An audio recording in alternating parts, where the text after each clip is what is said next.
Hey everyone! First of all, I want to thank all the student groups for continuing this great tradition in spite of the pandemic. It's going to be a bit different this year, but I'm glad we still get to hold this event, and I want to thank everyone for the extra effort it's taken to host. So this year's topic is coronavirus. And I'll admit that when I first heard that, I struggled to think of ways in which my atheist worldview impacts how I see coronavirus. After all, it seemed to me that we're all very much in the same boat. I thought about how the atheist worldview tends to be more rationalist and, as such, holds a certain reverence for science. And I really don't think it can be understated how important the role of science is right now. Our entire healthcare system, all the work of doctors and researchers, is built on foundations of secular science. But with that said, I don't think it's the biggest point of difference between our ideologies at the moment, and I certainly don't want to pretend that Christians, Muslims and Jews don't appreciate science, or that all atheists are scientific. So I took to giving it some more thinking. Perhaps something most of you don't realize about me is that I'm currently working in retail as a merchandiser. Over the weekend, I've gone to around 20 different stores, setting up displays and putting out products and such. The week prior, I had a few symptoms, just a runny nose, a bit of a tickle, and I've also got allergies, so it was likely that. But I was terrified of going to all these different stores and spreading corona everywhere, so I went and got tested. It was negative, but can you imagine if it was positive? My job puts me in a position where I could be a real super spreader, so I've tried to be really cautious throughout all of this, working extra early before the shops open and doing all sorts of preventative measures. And while I'm working, I like to listen to podcasts.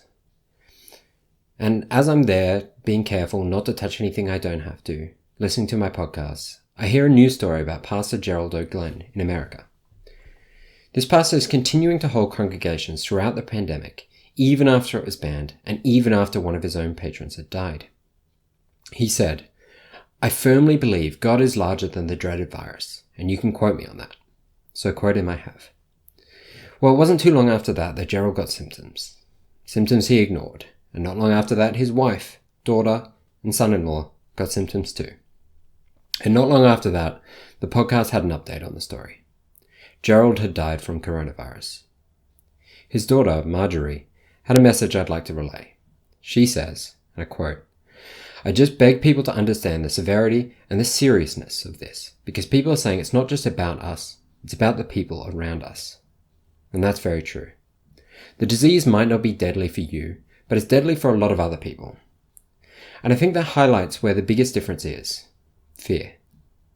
Contrast my thoughts at work, listening to the story, terrified of everyone I could make sick, washing my hands obsessively, while Gerald was fearless, and encouraging everyone to visit him at church, believing God will protect him, and having very little consideration for this life. As an atheist, I don't believe in an afterlife, and this makes me feel much more protective about this life. Not just for myself, I'm in a very low-risk category for coronavirus, but for other people too. I'm scared of infecting others and taking from them what I believe is their only life. Unfortunately, Gerald isn't alone. He isn't even a fringe example. In Bangladesh, over 100,000 gather for the funeral of a Muslim preacher, Jabir Ahmad Ansari, ignoring nationwide lockdowns. In Brooklyn, thousands gathered shoulder to shoulder on the street for the funeral of a rabbi who passed from COVID-19, again ignoring bans on mass gatherings. And more than half of South Korea's cases can be tied to infections from the Shincheonji Church of Jesus, who ignored regulations, taught congregants not to be scared of the virus, hid the names of infected members from authorities, and continued to send messages around the country to spread their religion even when they knew they were infected. There is dozens of examples where religion has given people a sense of fearlessness and caused people to act irrationally and without empathy in the face of this virus. And I can link to some of those in the discussion. Of course, not every example of people being irresponsible is due to religion. We have our own fiasco with cruise ships, backpackers and beaches, and America's protests are on grounds of freedom more than religion. But I think if we're talking about the impact of our worldview, there's a fear that comes with atheism. And fear may sound like a bad thing, but evolution has deemed that fear is a favorable trait, something which has benefited us individually and as a group. And while I'm often enviable of the fearlessness that some theists experience towards death, in this case it can come as a great price. It seems quite likely that that feeling contributed to the death of Gerald. It's killed people in South Korea, and statistically it's almost certain to have contributed to the death of some Jews in Brooklyn and Muslims in Bangladesh. I'm reluctant to call it fear, because it makes it sound like an irrational phobia, and I don't think it's at all irrational. Perhaps the biggest point of difference that the atheist worldview offers can best be summarized as an appreciation for this life.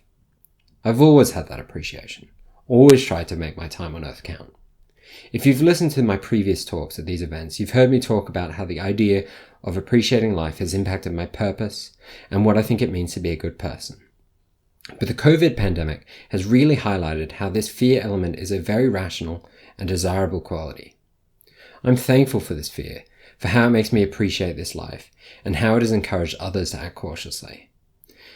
I hope you're all appreciating this life and staying safe. Thanks for listening, and I look forward to your questions.